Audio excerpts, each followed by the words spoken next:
You've probably heard a lot more about the rise of sports betting lately. I know I have. I've been seeing more coverage of it, but it's mostly from people on the outside. So I wanted to get a perspective on the rise of sports gambling and the brutal economics of it from a real gambler. On today's show, Malcolm and I are joined by Cody Saftic. He's been betting on mixed martial arts, that's the sport that the UFC dominates, for 2 decades. He's also a matchmaker for the regional MMA promotion, the Thick Boy Fight Club, and that is thick with 2 C's. Cody's the co-host of Bookie Beatdown, a podcast that offers full card breakdowns for UFC events. They go through every fight and discuss their gambling picks for each one. But on this episode of This Time is Different, Cody joined us to talk about the only way that gamblers can find an edge in sports betting, why so many bettors lose, and why sportsbooks know more about you than you may give them credit for. I really enjoyed his sober perspective on gambling. I hope you find it interesting as well. And thanks for listening to This Time is Different.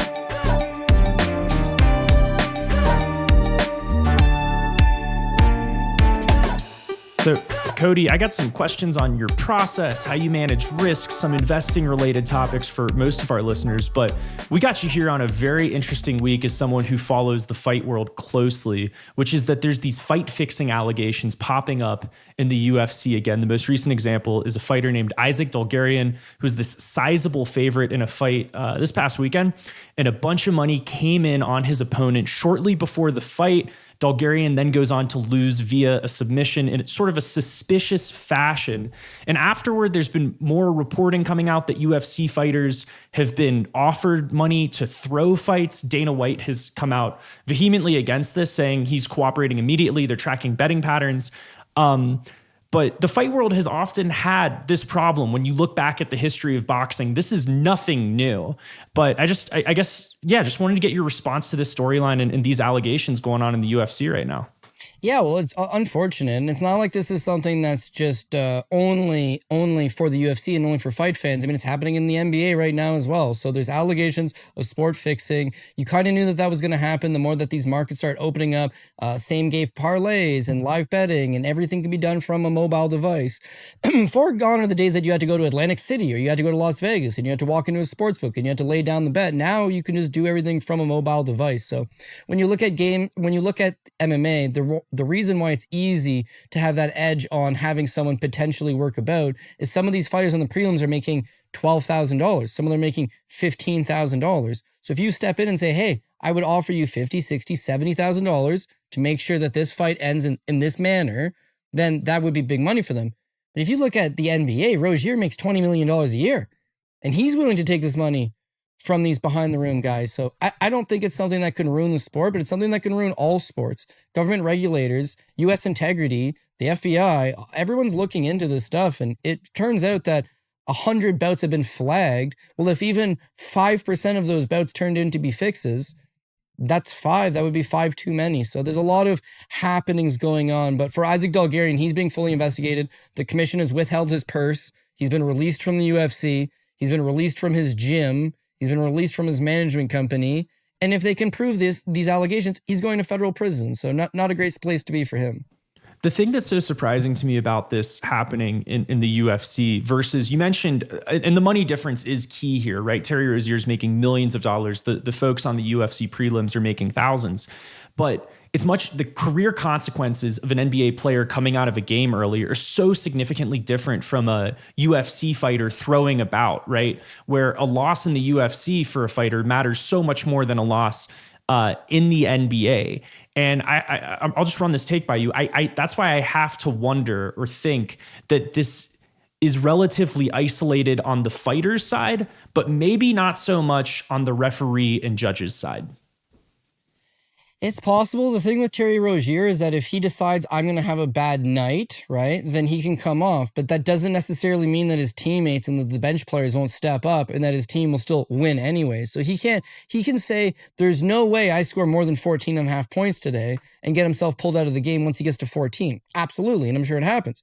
But you can't say definitively, I won't play tonight and my team will not cover the 8.5 point spread. You don't know. Whereas in MMA, you reference Isaac Dalgarian. So Isaac Dalgarian not only loses the fight and all of this money comes in on his opponent in the 2 hours leading up to said fight is that 80% of the bets that came in against him were for him to lose, specifically by first round submission. And then he proceeded to lose by first round submission. Now this pays plus 850. So if you were to get $100,000 on it, the payoff on it would be $850,000. You only got to work a couple fights here and there to be okay. So we could say it's an isolated incident, but 3 years ago, James Krause was banned from the sport because his fighter, Derek Minner, didn't throw the fight, but competed with a known injury, and all of his buddies, they all bet against him, and it happened. We've seen 10 years ago, another gaming probe where fighters was apparently, taking dives here and there. Rico Rodriguez back in the day, known to have dived a few. Guys like Dan Severn back in the day have known to have been working a few fights. So it's probably something that's been happening over the course of the sport, but you don't have social media back in those times. You don't have somebody notices one thing and then they put out their theory, and that you have guys that are quote unquote journalists. They have 100 followers on Twitter and they're dropping this breaking news. There's a lot of movement going on at all times that everyone gets speculated. Isaac Dalgarian had a teammate on the card. His teammate had never been finished in a professional fight or an amateur fight ever in his career. He was finished 3 minutes into the first round. He's going to be red flagged. So it's just everyone's under a lot more scrutiny now that they're under the microscope. Does this, or let me do one more question and then I promise I'll stop hogging the ball. Does this story change your process as an MMA bettor at all? Because, one of the things I like to see in stocks is waves of insider buying, or occasionally who's putting huge money on options contracts. And I imagine, I'll admit to the listener, I'm really bad at betting on fights. I know that this is something I cannot do at a profitable level over an extended period of time. I like putting a couple bucks here and there, and it's something that honestly is a good bonding thing for my dad, my brother, and me, is that we'll ride a bet together and watch a fight. Does this change your process at all? Would you look a lot more closely at how the money is coming in before a fight as you're analyzing these yourself and making bets? Yeah, to be honest with you, everyone's always looking at the analyticals of who's betting the money, right? But the sharp money doesn't necessarily mean that it's going to win. You can move a line a few hundred points and then the fighter comes out and still loses at the end of it. So it's difficult to just say, I will not have any process other than I'll wait to see what other people are doing. And whatever they're doing is what I'm going to jump on. It's not quite that simple.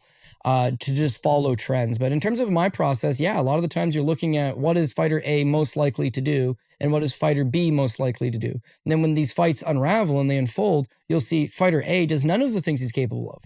We've seen guys that were Division I All-American wrestlers take on professional kickboxers and decide to not shoot any takedowns, not make any attempt to wrestle. Would that not be considered suspicious? And I'm sure, again, it'll get looked into, but beyond that, you just got to not overextend yourself. If you're trying to bet always on big parlays, and this is a lot of these disgruntled bettors are people that got the first 6 legs of their parlay correct, and the 7th leg happened to lose, and now they're upset, and now they're going to point the finger and say, well, this is a fixed fight, and I want my money back, and they'll start to protest to the books, please give me my money back, and this was a work. And again, nobody likes to lose, but the number one rule of gambling is don't lose what you can't afford to, and that's the number one rule that the vast majority of bettors out there are making, is they're losing their rent money or their grocery money, and then it has to be somebody else's fault. It's not their fault they pushed the button.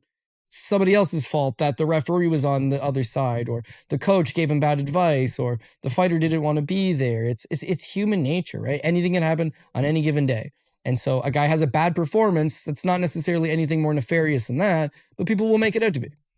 I hear you on that one, but I think, Cody, the bigger issue is that we need to be able to trust to some degree that the institution in charge is capable of sussing out where the tampering happens, right? So if you just think about walking into a casino, when I walk into the MGM, even though I already know that the odds are stacked against me well in advance, in the advantage of the house, I at least know that there are certain mechanisms in place to make sure that other bettors aren't able to cheat against me also with the house, right? And I think maybe that's kind of what we're witnessing is as in, I wanted to call it investing. As betting is becoming more mainstream, as we're talking about across all platforms, not just UFC, it's, can I trust the integrity of the system itself before I place this bet? And that's the reason that we see the FBI and other heavyweight government agencies like that inserting itself very vigorously to make sure that that trust doesn't get too much eroded, because there's big money at stake for everybody, including the U.S. federal government.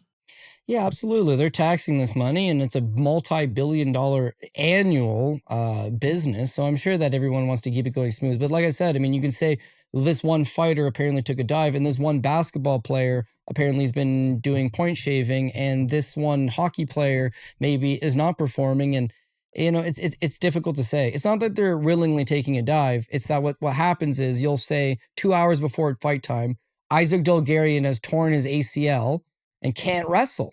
And his entire path to victory for this fight is it requires him to wrestle. And that information gets leaked, just like insider trading in stocks. I know this is about to tank. I just know it before it tanks.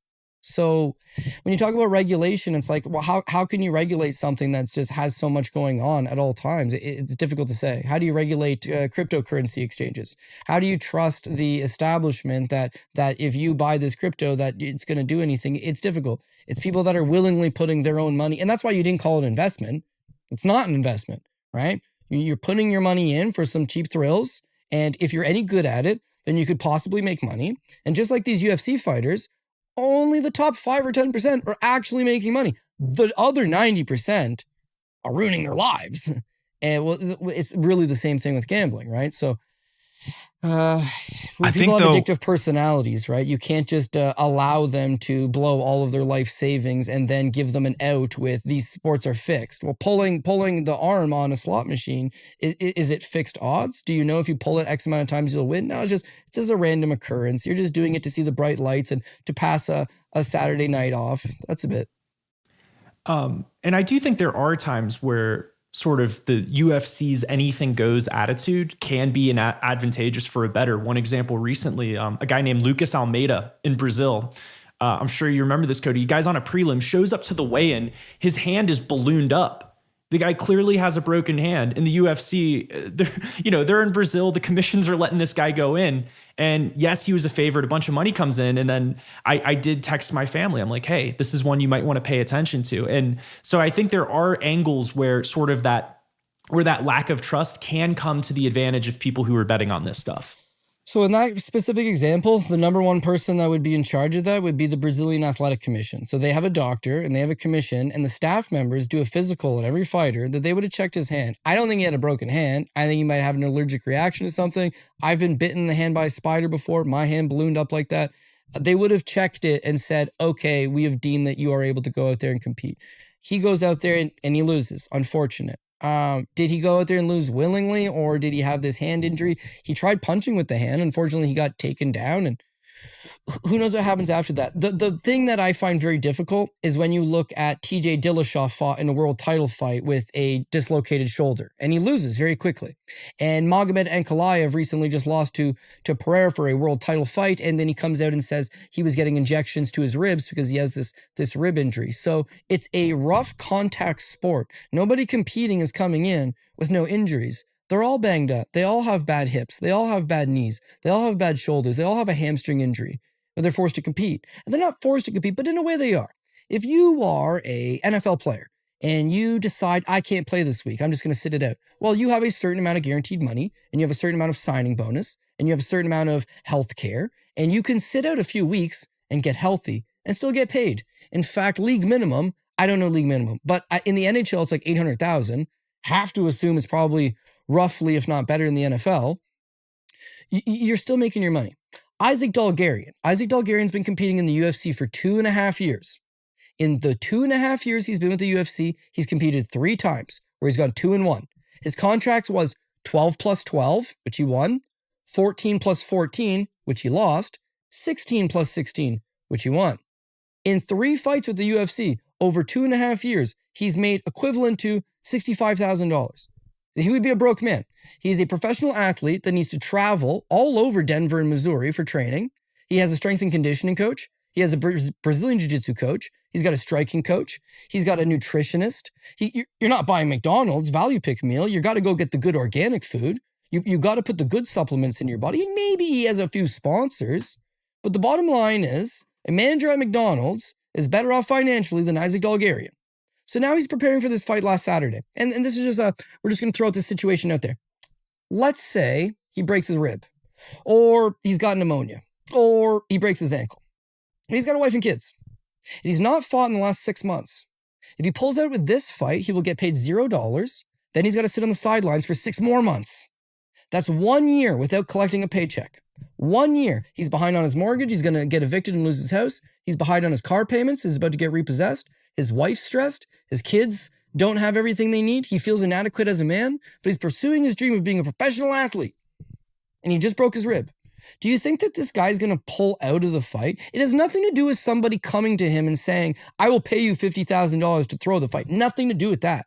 It's everything to do with he financially cannot pull out of the fight. So as a man, he's made the decision, for the betterment of my family, I'm going to go out there and I'll try to win. There's just no chance that I win because I'm injured. And if it was Jose Aldo or George St. Pierre or John Jones, they would have pulled out because they've got money and they've got investments and they've got a stock portfolio and they've got other things going on. Guys on the undercard, they don't got that. So if you're his coach or you're a training partner or you're somebody that's just close to him, you're his cousin, and you say, I know, I've spoken to him. He's not going to win this fight. He's hurt. He's just hoping to get that show money, plus the Reebok money for wearing their shoes and their shorts. Plus he got a sponsorship that he signed a few autographs for a few $1,000, and he's looking to patch bills off at home and help his family, right? You wouldn't call that guy a cheat. He did the noble thing, but the disgruntled bettor at home got screwed as a result of him deciding to compete. Where do you find the edges? Know the guy, know his cousin, know the guy that knows he's hurt, know the guy that's at the gym. Find a contact in every gym and talk to them. You seen this guy around? How's he been doing? You know, he's been walking with a bit of a limp to him. Actually, he hasn't been here. He's been sick. You know what? Actually, he was sick 2 weeks ago, but I can confirm he's still on antibiotics. He's having a really bad weight cut. Guy hasn't eaten in a week. That's your edge. Find the insider info. Otherwise, you're just throwing darts at a board and hoping they're both 100% healthy, which they never are. So just the game that everybody plays, right? Every sport's probably the same. Guys are hurt going in and you're not getting all the information. Hockey, they tell you it's a lower body injury. What do you mean it's a lower body or it's an upper body injury? What is it? Is it his hand? Is it his shoulder? Is it his knee? It's the upper part of his body, or it's the lower part of his body. They never give you the full story, right? I was just thinking it's interesting that you gave that comparison because by contrast, a rookie in the NFL who plays the entire season is going to make about $850,000. And that same guy is also thinking the same thing. I can't support all of the people who depend on me on this money alone. I've got to play. I can't take the risk of losing one game check because I've got all these people who depend on me and all this system that I have to maintain. And so that guy is going to go out there and play on a bad ankle, bad ribs, concussion that he's hiding, those kinds of things, which potentially could harm the long-term, tenure of his career, but also, to your point, for a lot more money. And so just putting in that context, you're talking about somebody earning less than a manager at McDonald's to go out here and compete in one of the most brutal sports there is. That puts it in context just how serious it is for the guys lining up against each other. So last year, I think it was last year, maybe it was a couple years ago, we had a UFC fight night in Denver. It was Tracy Cortez and Rose Namajunas. We also had Gene Silva versus Drew Dover, which I'll remember for a very long time. Also, Charles Johnson versus Joshua Van, which was incredible to see in person. And what I noticed is my buddy and I, we were in the balcony, and just first of all, the place was pretty much filled up for the first fight for a 6-7 hour event, which was incredible to see. And the second thing I noticed was just in between the fights, it seemed like 1 in 5 phones were lit up to DraftKings of people just making bets before the fight. And that doesn't even include the people who bet on the fights before they went to the arena. And I know you've been following this for a long time. Just from your perspective, how have you seen the interest in it's not just sports gambling, MMA gambling, in your perspective? How have you seen that change over the past decade or so? Yeah, absolutely. It's taken off because if you go back 10, 15 years ago, there was no apps that were taking action on MMA. Then it eventually became, well, they'll take action on the UFC main card. And then eventually they'll take action on the full UFC. And then it graduated to other leagues like Bellator and PFL and One Championship and KSW and Octagon MMA and Tough Enough and Cage Warriors. And now it's just a conglomerate that There's fights happening every weekend all over the world. And, it's right at your fingertips and you're able to make plays whenever you want. And so I feel like social media, even though it's brought everybody closer together, everybody seems to be a lot more drawn apart and a lot more reclused. People aren't going to bars. They aren't going. And I mean, look at the numbers. The numbers are down. People are spending less time having beers with their friends at social events and more time sitting at home, ordering Uber Eats and gambling on their phone. So like anything, there's more people doing it. There's more of a market for it. On my side of things, MMA is a much smaller sport. But when I started my show, we were the only people that would do full card breakdowns. Within the first year, there was 5 guys doing full card breakdowns. 14 years later, there's thousands of shows doing full card breakdowns. Back when I started, you had to have a Bodog account. That was pretty much the only game in town. Then eventually they had a MyBookie. Then eventually they had a 5 Dimes. Look at now, there's thousands of books out there. There's different regulators and you can change your VPN and you can get access to that. Some people get banned, so they'll start buying beard accounts. And then they'll say, hey, let me make my wagers on your account, not cut you in. And so it's a way to get around it. A lot of the time, sharp money is all coming from one person who's got 100, upwards of 10, 15, 20, 30, 40, 50 accounts and is able to get this money. It looks like it's coming in from New Hampshire and Vermont and Ohio and Indiana and Canada. But it's really one guy on the phone from one area placing the bets. Just the way it is, right? So the government's got their hands full with it, but like anything, like cryptocurrency, I'm sure they're trying to stay ahead of it. It's just, it evolves so quickly and there's such a demand for it and there's ways around everything and you can still get the action down if you please. That it's a completely different thing than it was 10 years ago. And I expect it to keep going that way. It's just, if you're into history and you read a lot about books, it's like the fall of a lot of societies ends up coming back to gambling, and the disconnect between trying to be a contributing member of society and civilization and just kind of drinking and watching sports and gambling, it takes your mind off of more pressing issues. And so that's kind of what it feels like things are going towards. But there's a lot more wrong with the world right now than gambling. It's just a piece that's adding to this sad society that we're starting to see. I think you just read my mind, Cody. I was actually going to ask you just before you went there whether this societal shift toward more of an openness and an acceptance of gambling continues through the remainder of this decade.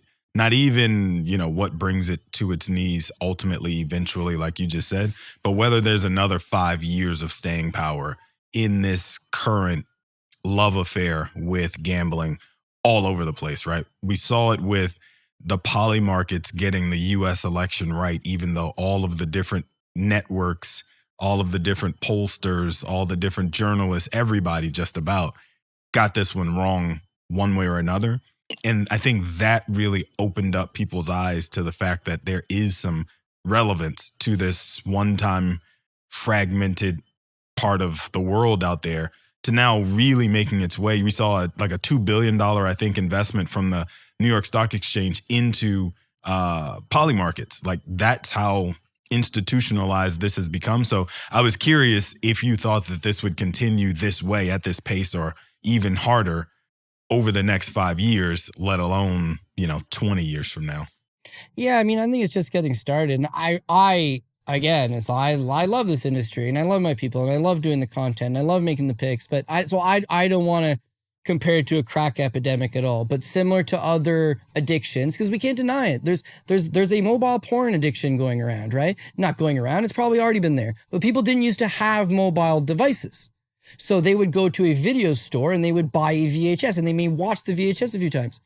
Now you've got people that it's at their fingertips, so they can watch it all the time. Smoking cigarettes is an addiction. There's addictions that are not necessarily you panhandling in the streets, but there's things that certain people have addictive personalities, and it gets a grasp of them a lot quicker than they can know what's going on. So I think just similar to vaping, right? Nobody vaped. People smoke cigarettes. Now you look how things have changed over the last 20 years. Nobody smokes. Everybody vapes. I think with gambling, it's like it's only kind of still in its infancy, although it's as old as time itself. People have been gambling since the dawn of time. What are the first sports in the world? Horse racing and boxing, You don't think people are betting on horse racing and boxing? Of course. In fact, horse racing is only a sport of gambling. If you weren't allowed to gamble on horse racing, why would anybody do it? Why would anybody watch it?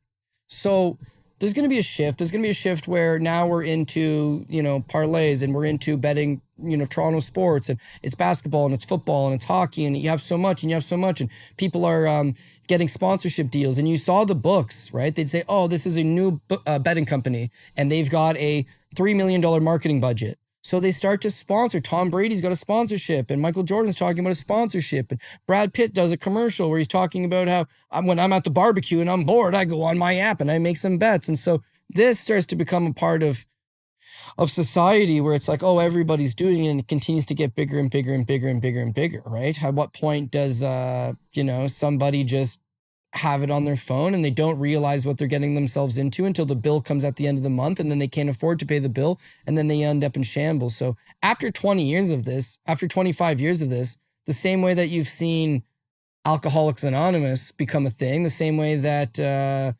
these different groups become a thing, Gamblers Anonymous will have to step up at some point and be like, we have a giant influx of people that have lost their life savings pursuing this idea that I can get lucky and go on this big run. And it's different when you go to the casino. The casino can just eject you. If you're playing the slot machine and you run out of money to put into the slot machine, that's the end of it.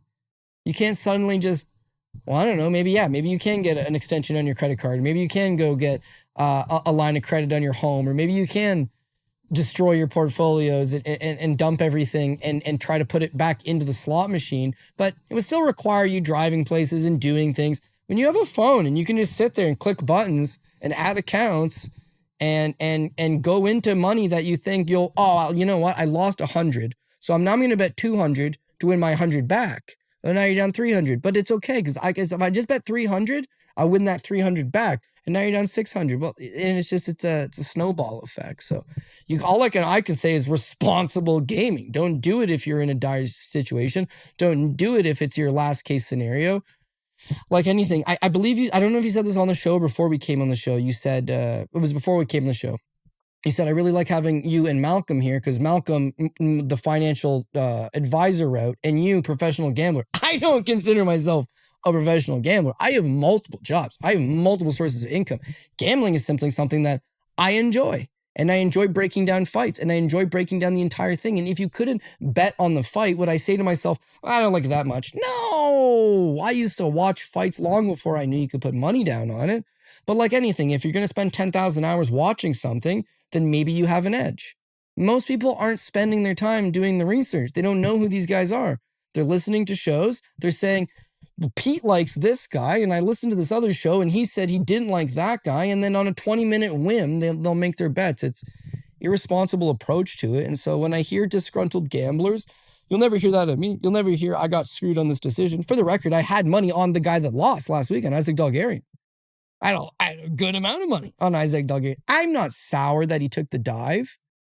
I pushed the button. It was my choice. So interesting. Don't put yourself in a bad spot where you're like desperate, right?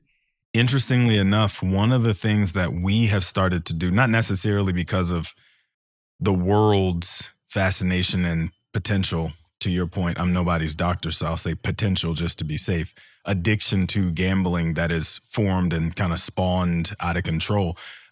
We as practitioners in my firm, one of the things that we do is create for clients what we call a sidecar account, which is a place where we encourage them to park the money that they otherwise would be gambling in the markets with. Because one of the things that makes the hair on the back of my neck stand up is anytime a client says to me, I want to play in the markets, or I want to play the markets. Like, that is such a terrible mindset to have when it comes to approaching investing. Like, either we're investing or we're gambling. Let's call it what it is and approach it that way. And in creating that sidecar account, we don't include it in any of the projections that we run to help you determine whether you're on track to hit whatever the goal is that we're trying to hit, right? So if you've got $100,000 in this Robinhood account, in this Coinbase account, in this whatever separate account that we know about, we can track that it exists. But if it were to go to vapor and disappear tomorrow morning, it's not going to rock your world so that all of the other things that we're trying to accomplish can't get done. One, it probably saves more marriages than we recognize it does. But two, to your point about responsible gaming, I think it also helps people put limits around just how much risk they're willing to take. Because when all of a sudden you look and Ethereum is down roughly 30% month to date, or sorry, over the last month, Bitcoin's down about 17, 18% over the last month. You go, oh, shoot, I just lost X amount of dollars. I should throw another $40,000 at it because it's got to come back. And then now it's down 50% from that. And now I got to throw another 50. This keeps you from being able to do that. So I guess in the way that I'm framing this, I'm also giving an anecdote for the listener who has this problem, to maybe separate your real life money, your long-term money, from what you actually will be putting into the markets on a whim, on a taking that level of risk, just to make sure that those two things don't get conflated together for too long. And if the book was on board with putting up a safety net for people, they could say, listen, we've got this account, and then for every dollar you lose, we'll put 10% from 10 cents on the dollar into a side account for you every time you lose. If you win, we're not adding anything. If you're up over the month, we're not adding anything. If you're down, these are your total losses. And believe me, they know your numbers on every single sport. And as a whole, every year, it's all tracked very thoroughly. Then at some point they could say, hey, you've lost $10,000 with us. Some people have lost $100,000. Some people have lost $1 million. We'll give you back that 10%. You can click this button, you can fill up the form, and you can get that 10%. And as you do this, your account is terminated with us. You never gamble with us again. It's when I was a kid, my dad. I'm just going to go to the other book across the street, though. You could. So you'll say, well, I'm just going to take my 10%. I go to this other book across the street. And then these guys, you should know, a lot of these books are operated by the same, entity at the end of it. So if I try to sign up with my name, Cody Saftic, and I've been banned by a couple books. If I try to make a new account with them, they know. I had a buddy, his account got blacklisted because I had used his IP address one time to access mine. So they're thorough. They know where the money's coming in. It's whether they believe you're a sharp bettor or that you are, a fish. And if they think that they can make money off the account, no problem. You can take that money, you can go across the street, you can do whatever you want. If there was maybe some type of regulation of, we'll give you something back, but you've got to sign away that you won't gamble no more, or that we're going to send this out, then maybe. All I can really say is it's anecdotal. When I was a kid, my dad's best friend, this Ron Pigeon, great guy, Pidge. And he was just very competitive. I thought he was very competitive. He wanted to play $20 a hole whenever you golfed. He wanted to bet you $5 that he could throw this crunched up piece of paper into this bucket. He always wanted to compete. Well, it turns out he was a really bad gambler. And at some point he walked into the casino and he asked them, could you guys ban me? They didn't ban him. He asked, could you guys ban me? And they took it very seriously. They said, no problem at all. They had his picture was posted. The Ontario Gaming, the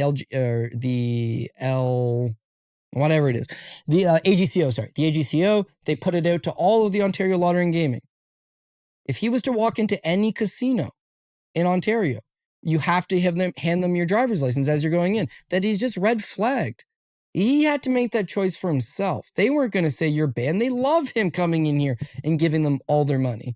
But there has to be a way for someone to say, I don't want to do this anymore. And even though 3 weeks from now, when you get your work paycheck and you sold that baseball you've had listed online and you got a few bucks, right? There has to be something that's not, I got a few bucks, I'm putting it right back in. It's like, no, man, I'll give you 10 cents on the dollar for everything you lost here. And you can't do this no more. Maybe for a period of 12 months, maybe for a period of a few years.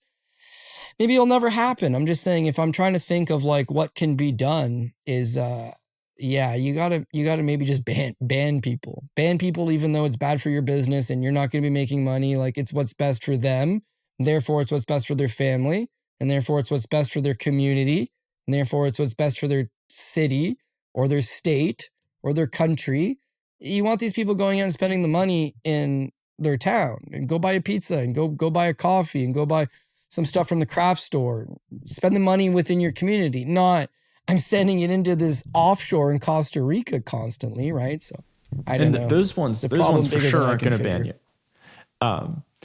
The offshore accounts can ban you. I guess they're not going to just be like, hey, you're losing too much money and we're going to kick you out. They don't. Yeah, they don't. I want to bring this to investing a little bit because I think there are things that gamblers can learn from investors. I think there are things that investors can learn from gamblers. And one of the things that I've seen just from watching fights and For me, it's something I might like for a whole card. I'm maybe putting $20 down.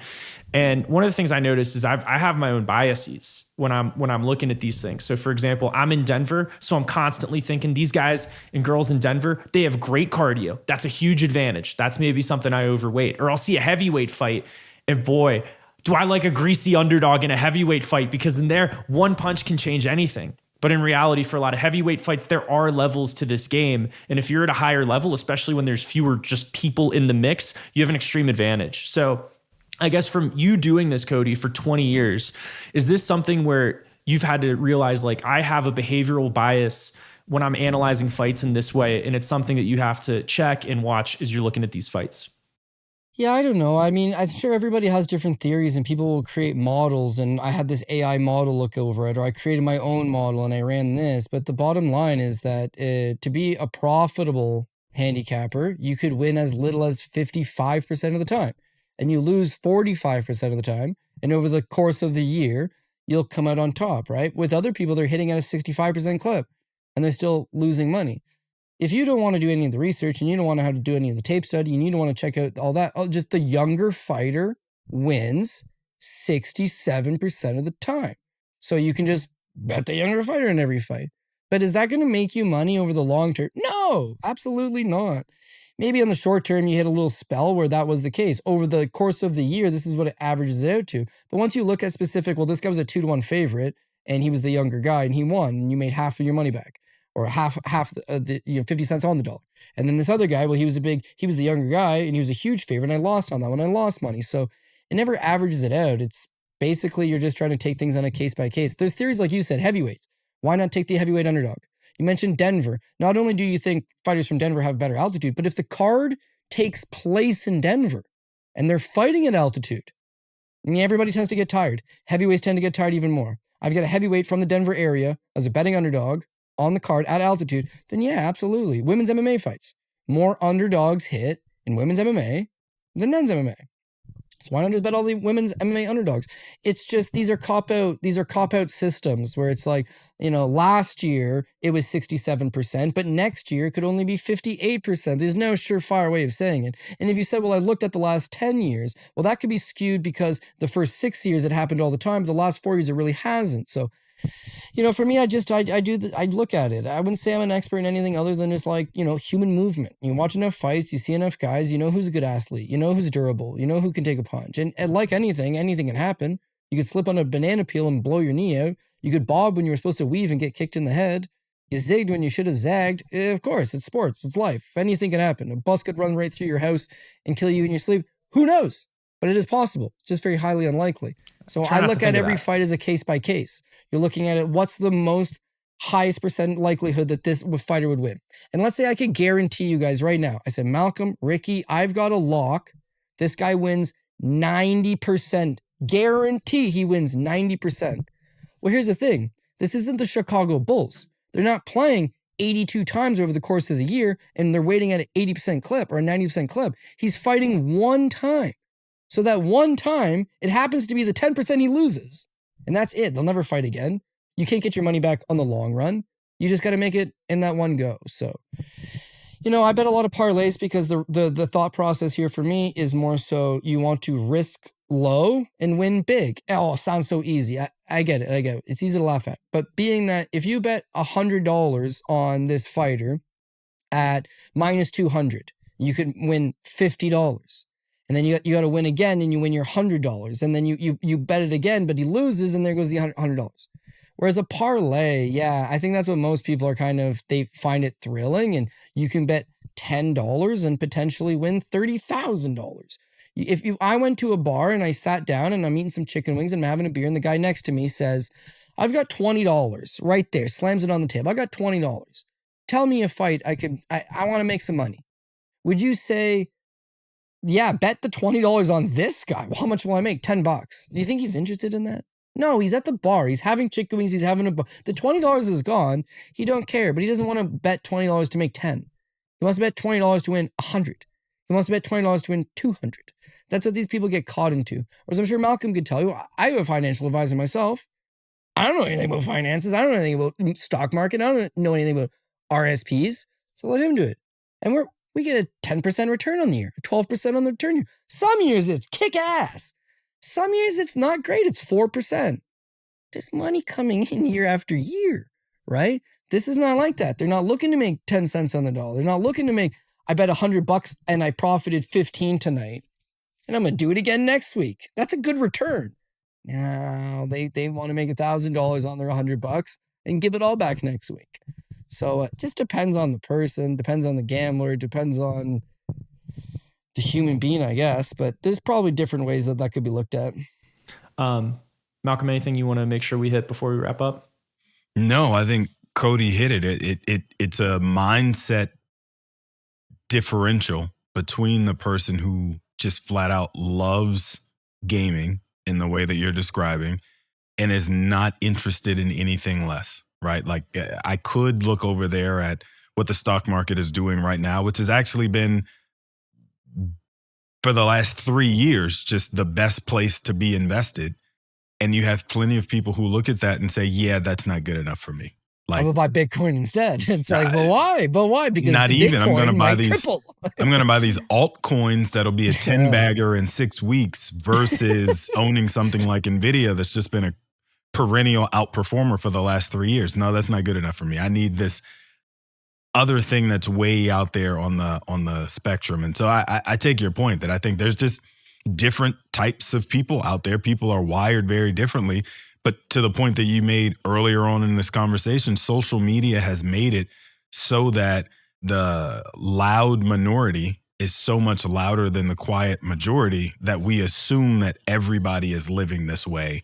And in reality, most of us are okay with the returns of the S&P 500 or something else. We're just being enticed by what we see happening from the few people who really are professionals making a living in gaming. And that's where people are getting caught up. Yeah, it's the bright lights. It's the fast money. People always want to take the shortcut, right? Get rich quick scheme. So yeah, instead of waiting and maxing it, if you just gave a financial advisor $500 a month and that's it, and keep contributing, right? Then over the next 10, 20 years, you're going to have money right there set for you. And it's fun to look at the stocks and it's fun to see stuff are up or maybe stuff is down.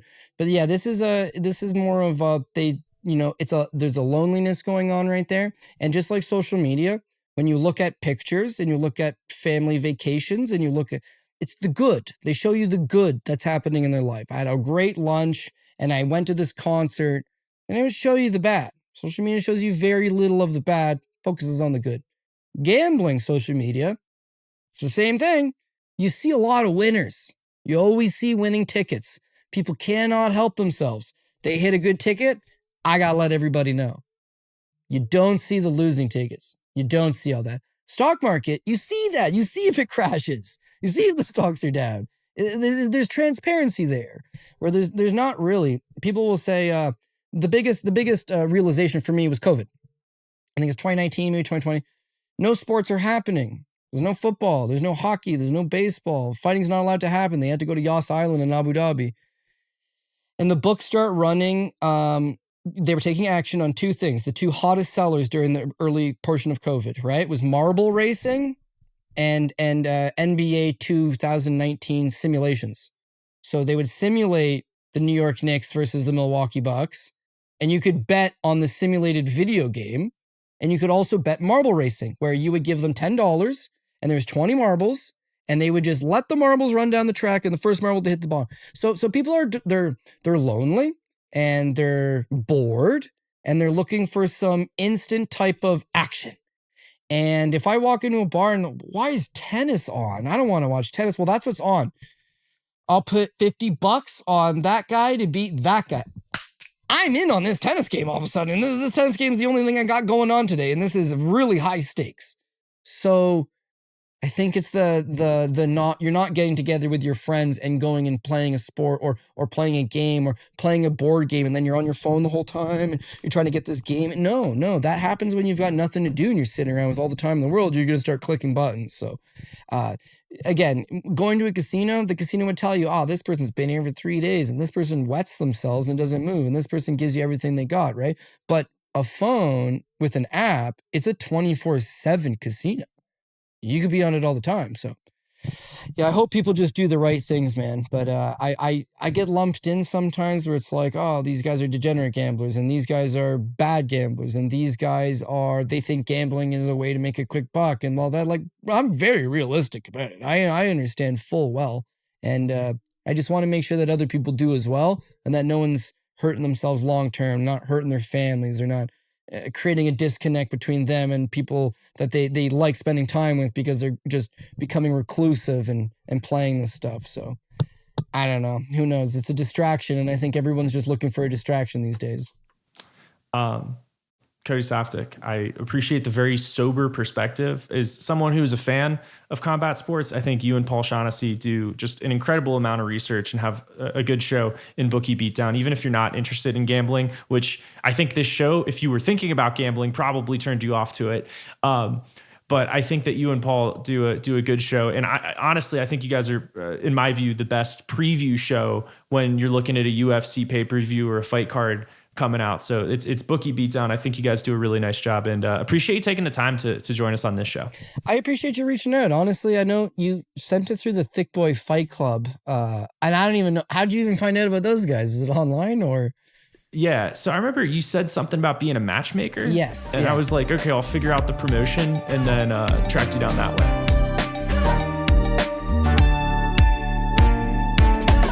Information shared in this recording and by its guests represent the views and opinions of the guests and does not represent the views or opinions of the host. This content has been made available for informational and educational purposes only. This content is not, nor is it intended to be a substitute for professional financial advice. It is always recommended that you seek the advice of your financial advisor or other qualified financial service provider with any questions you may have regarding your personal financial situation.